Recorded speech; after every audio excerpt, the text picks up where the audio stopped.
à tous, bienvenue dans le Live TV Finance, ravi de vous retrouver pour cette nouvelle édition. J'espère que vous allez passer une bonne journée. Merci d'être avec nous. Au programme de ce mercredi 15 janvier, nous accueillerons dans un premier temps Shi Wei-Kam, président et cofondateur de Merci les Amoureux, une application qui vous accompagne tout au long de votre mariage et vous permet notamment de faire imprimer un livre souvenir. L'ouverture de la Bourse de Paris à 9h, ce sera en compagnie d'Éric Seban, trader et coach chez Perceval Finance. Puis on analysera les market movers en compagnie de Dorian Abadi, formateur en analyse technique.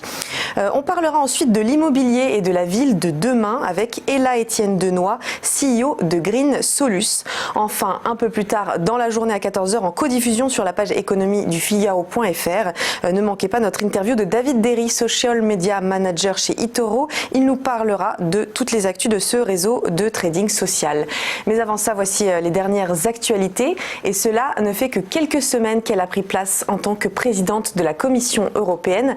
Mais Ursula von der Leyen est depuis un an sous le coup d'une enquête parlementaire qui risque de lui nuire à Bruxelles. Durant son mandat de ministre de la Défense, plus de 200 millions d'euros ont été dépensés en 2015 et 2016 dans le cadre d'un projet informatique pour son ministère. Un rapport commandé par celle qui l'a succédé, Annegret Kramp-Karrenbauer, relance des soupçons d'irrégularité et de népotisme envers l'ancienne ministre. Afin d'enquêter à ce sujet, les SMS du premier téléphone d'Ursula von der Leyen devaient être analysés, mais le rapport révèle qu'ils ont été effacés, comme sur son second téléphone, ce qui renforce les soupçons. Si ces données ont été supprimées à son initiative, elle devra s'expliquer, comme l'attendent les députés qui veulent mener cette affaire jusqu'au bout. À quelques jours du départ du Royaume-Uni de l'Union européenne, le négociateur en chef de l'UE, Michel Barnier, a prévenu des conséquences concrètes qu'engendrera le Brexit sur la libre circulation des personnes, notamment celles qui ont l'intention de faire leur vie d'un côté ou de l'autre de la Manche. Voilà pourquoi, pendant la période de transition, les deux parties vont négocier des accords notamment sur le commerce, mais aussi sur la sécurité, l'énergie, la pêche et les transports.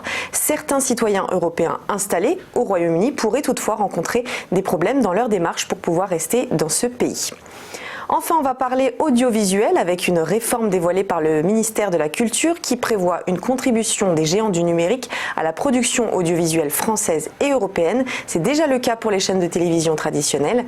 Concrètement, les plateformes de fiction comme Netflix devront investir 25% de leur chiffre d'affaires dans la production d'œuvres françaises et européennes. Aujourd'hui, autour de 100 millions d'euros sont investis par le géant américain. Certains aspects de cette réforme sont encore à éclaircir, notamment en ce qui concerne les productions indépendantes.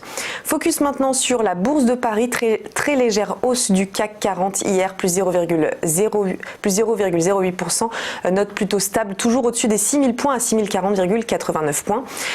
Concernant les autres indices internationaux, petite hausse de 0,11% pour le Dow Jones à 28 939,67 points, le DAX aussi plus 0,04% à 13 456,49 points et on notera la baisse du Nasdaq, moins 0,24% à 9 251,33 points. Restez avec nous, le Live TV Finance continue dans quelques instants.